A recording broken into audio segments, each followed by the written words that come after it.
This is Optimal Health Daily, episode 1977. How to Deal with Recurring Aches and Pains by Kate Galliett of theunbreakablebody.com. And I'm Dr. Neil. Hey there, happy Tuesday and welcome back to Optimal Health Daily, where I read fitness, nutrition, stress management, weight management, and lots more articles to you just like an audiobook. But these articles are from a bunch of different authors, and always with permission from the sites, of course, and always with a bit of my commentary at the end. And then on Fridays, that's where I answer your questions. You can send in your question by going to oldpodcast.com/ask or email it directly to health@oldpodcast.com. Now, in yesterday's commentary, that was episode 1976, I was talking about the importance of making sure you have proper form before going out and exercising barefoot, because yesterday's article was all about the health benefits of walking or exercising barefoot. Now, learning and mastering the fundamentals are so important for preventing injury in general, and today's article is a perfect addition to that commentary. So, with that, let's hear today's post and continue optimizing your life. How to Deal with Recurring Aches and Pains by Kate Galliett of theunbreakablebody.com. Dealing with recurring aches and pains over and over again is not ideal. If you're someone whose back goes out every 6 months, or your neck is back to feeling stiff as soon as you seem to have loosened it up, or you're waking up once again with shoulder pain, you know how much of a disruption this is on your life. In this article, I'm going to share a client's story of becoming more resilient against recurring injuries, and the most important turning point that helped them get into a new era of feeling great in their body. Why do I keep tweaking my back? My student, JD, has been athletic throughout her life. She is the kind of person to take up a really challenging fitness program and have fun doing it. Put another way, she's easily motivated to work out. One of her goals when she started coaching with me was to put a stop to the recurring aches and pains that would put her out of commission for weeks at a time. They seemed to always localize to her back. We started with the basics of building her foundation, putting together a program that built each of the 6 pillars of an unbreakable body. In her workouts, she was building key areas of the body not only to work better on their own, but to work better together as well. Then we added in education on how and why the brain can create painful sensations. Your brain creates pain when it perceives a threat. And that perception of a threat may be just that, perception, as opposed to an actual threat that's being posed to your body's tissues. Things like stress, sleep, breathing quality and breathing depth, beliefs, worries, and much more can contribute to your brain deciding to sound the alarm with a painful sensation. We actually got to test out the efficacy of these efforts when she had a stressful week and her back seized up. Rather than be out of commission for weeks as she would be normally, she was back to 100% in just 4 days. Now you might be thinking, shouldn't she stop having back tweaks entirely if the program worked for her? Herein lies one of the greatest fallacies in fitness and body care today, that you can somehow make it so you never get injured or develop some kind of body issue ever again.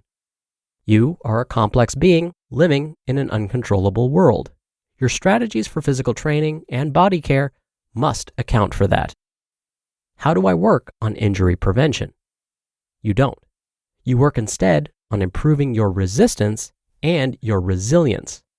My student, JD, would surely love to never feel her back go out again, but no one can guarantee that. And if they do guarantee such a thing, they're lying. What we can do instead is make her more resistant to future aches and pains. And we can make her more resilient should an ache or pain occur. Improving your resistance to injury means improving what your tissues and joints can tolerate before they hit the point of not holding up for you anymore. It also means improving the other areas of your life that contribute to whether or not you feel a painful sensation. Becoming more resistant to aches and injuries is a form of system management. You're making your tissues capable of handling more, thereby making them more effective.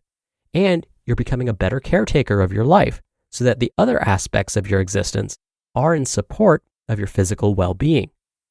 Improving your resilience to injury means improving how quickly you bounce back after the thing that disrupted how you were feeling and moving. Resilience is built by building your physical body to support you and sustain you in all that you do.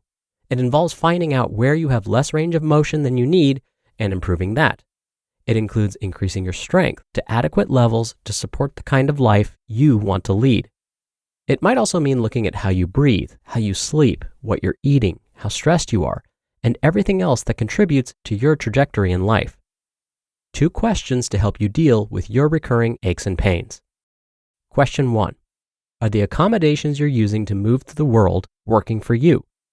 The answer is probably no if you're hearing this article hoping for answers to your aches and pains. Accommodations are how your body strategizes to use your joints and tissues to move your body.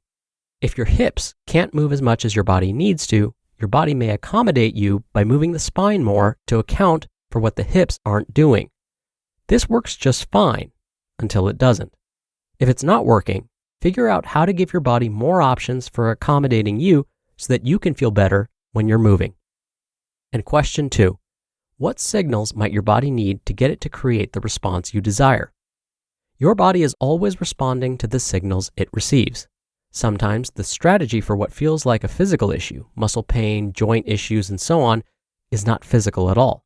My client JD made a big connection between life outside of workout time and life inside of workout time when she learned that non-physical factors like stress and beliefs can contribute to physical pain.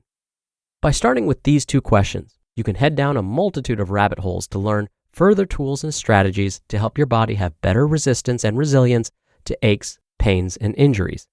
If you were hearing this article hoping for the one magic solution to your recurring aches and pains, I'm sorry to say that's not how it works. Nuance is very real for human bodies. You just listened to the post titled, How to Deal with Recurring Aches and Pains by Kate Galliett of theunbreakablebody.com. You come to OHD for health information you can trust, right? Well, it's also important that you do your homework and make sure you're finding doctors in your area that you can trust. Introducing ZocDoc. ZocDoc is an easy-to-use, free app that shows you doctors and specialists who are patient-reviewed, take your insurance, and are available when you need them, whether you're looking for a checkup, trying to straighten those teeth, fix an achy back, or anything in between. Every month, millions of people use ZocDoc, including me. It's my go-to whenever I need to find and book a quality doctor. And I really love ZocDoc because you can book appointments in person or remotely, whatever's best for your busy schedule. Then once you're done, you can leave a review of your own. Go to ZocDoc.com/OHD and download the ZocDoc app for free. Then start your search for a top-rated doctor today. Many are available within 24 hours. That's ZocDoc.com/OHD. ZocDoc.com/OHD. Dr. Neil here for my commentary. In my opinion, one of the hardest things to do is to work on our weaknesses. I mean, actually spending time to turn those weaknesses into strengths. It's too easy to want to keep doing those things we're good at. For me, when it came to exercising, moves that worked my triceps came really easy to me. So I loved working my triceps muscles.